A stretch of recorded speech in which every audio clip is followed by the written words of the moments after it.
Welcome, everybody. Welcome inside. My name is Tyler Henry, and I am a representative of the SES Tourism Organization. Today, we will be giving you an exciting opportunity to travel the world and see some things that you have likely never seen before. So, we will go ahead and give you the preview of the tour. And if you are interested at the end of this, go ahead and leave your name, your number, and your address with me. We will send you more information. So, for this trip, we will be beginning in the thievery capital of the world. That's right, we will be starting in Washington, D.C., because I think we all know that the biggest criminals in the world wear ties, not masks. We'll be starting at their base of operations, the White House, where more than millions of dollars are stolen every year out of the pockets of innocent people like you. Don't worry, we have a lockbox on the bus that you can keep your wallets in if you are still concerned. After this, we'll be heading to the Lincoln Monument. The monument built to our 16th president in 1922 still stands, and you can go and see everything about his life, the emancipator of the slaves. After that, we'll be heading to the National Museum of History. You may recognize this museum because it was in Night at the Museum, the movie starring Ben Stiller. We'll be heading there and spending a few hours there before hopping back on the jet and heading to Melbourne, Australia, our second location.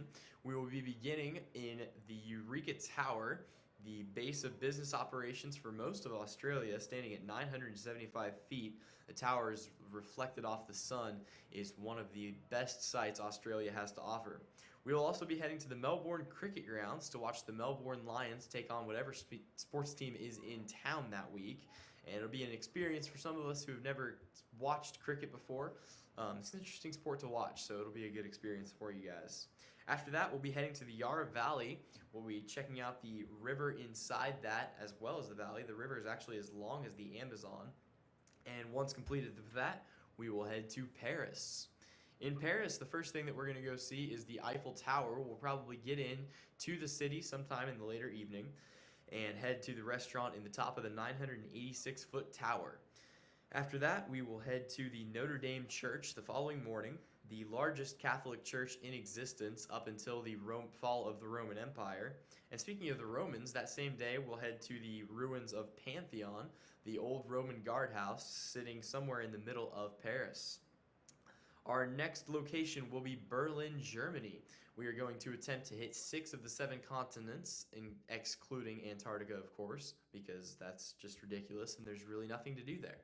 So, in Berlin, the first thing we are going to do is see the Berlin Wall. One of the largest and most watched televised events in the world was the fall of this wall, and it represented the fall of communism, as protesters finally forced the German government to bring down the wall that separated the communists from the socialists. So a very important thing in 1989 on that wall. Then we will head down the Spree River, take a little tourist boating trip down that, and just take in some of the sights that Germany has to offer. A very beautiful city. And then we will head to Alexanderplatz, essentially the New York Stock Exchange of Germany. One of the largest German stock exchange buildings is here, and it is a major hub for most business that Germany does with the rest of the world. Our next stop is Cape Town, Africa. We will start at Table Mountain. The 3,558-foot peak on that mountain is what we will be climbing to. Don't worry, some of you older folks, there is a train ride that will take you to the top if you do not wish to walk. The rest of us will be taking the steps, or taking the stairs, or the cliffside, depending on which you prefer.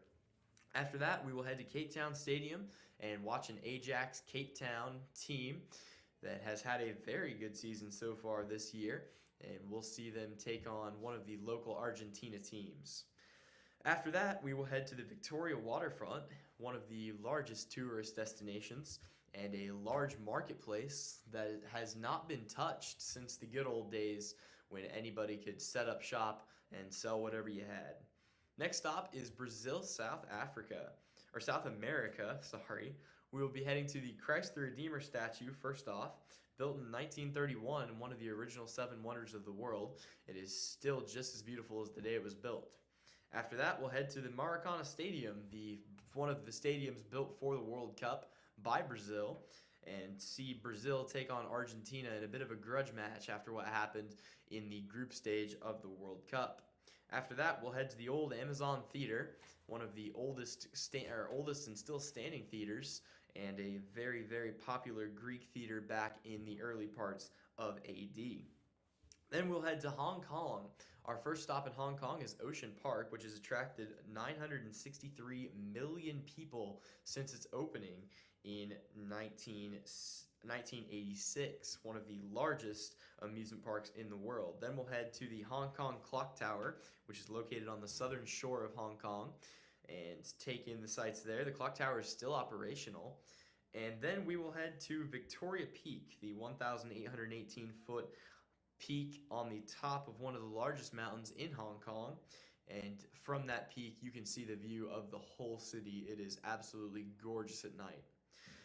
Finally, we'll be heading to the Citadel. If you still have any energy, you can try your luck in the state-of-the-art combat simulator with AI opponents. And if you didn't lose all of your money in Washington, D.C., and you still have some left, we have the perfect opportunity for you. Come on down to the Silver Sun Strip, the Vegas of space. Now, if you do end up losing everything, don't worry about it. We will also be heading to Purgatory, one of the largest bars and grills on the Citadel, and you can do whatever you wish with your sorrows there. Well, that's all I've got for this travel opportunity. If you have any further questions or anything, feel free to call the number on your outline. If you're interested in this trip, go ahead and sign the sign-up sheet. We will send you more information, and we look forward to seeing you in a month.